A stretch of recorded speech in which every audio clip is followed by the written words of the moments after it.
পাঠানের পর আবারও একসাথে শাহরুখ খান ও সিদ্ধার্থ রাজ আনন্দ নতুন অ্যাকশন থ্রিলার কিং এ। এই ছবিতে শাহরুখের সাথে মুখ্য ভূমিকায় থাকছেন দীপিকা পাডুকোন, একই সাথে থাকছেন সুহানা খান, অভিষেক বচ্চন, অনিল কাপুর, জ্যাকি শ্রফ, আরশাদ ওয়ারসি ও অভয় বর্মা।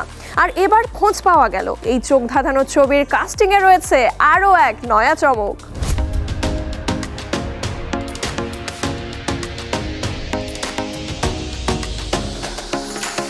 ব্যাপারটা একটু খোলাসা করে বলা যাক। চলতি মাস থেকেই শুরু হতে চলেছে শাহরুখ খানের নতুন ছবি কিং এর শুটিং। এই খবর নতুন নয়, এই ছবিতে শাহরুখের প্রেমিকার চরিত্রে দেখা যাবে দীপিকা পাডুকোনকে। এই খবর আগেই শোনা গিয়েছিল, তবে নতুন খবর হলো শাহরুখ দীপিকার পাশাপাশি এই ছবিতে দেখা যাবে রানী মুখোপাধ্যায়কেও।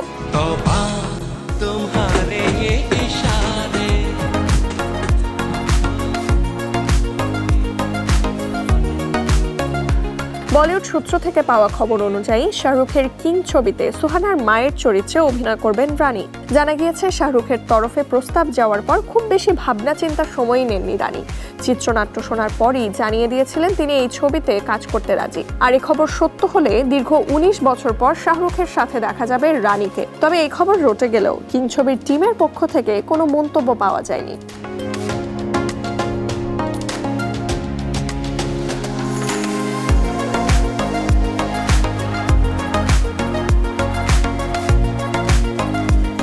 বরাবরই চমক দিতে ভালোবাসেন শাহরুখ খান, আর সেই চমক একেবারে বাদশাহী কায়দায়। এই যেমন চুল বাড়িয়ে এক মুখ দাড়ি রেখে কিং অবতার, এমনকি জওয়ান ডাঙ্কির পর ফের ব্লকবাস্টার। শাহরুখ এখন একেবারেই লড়াকু, কোনো আপোষেই যাচ্ছেন না।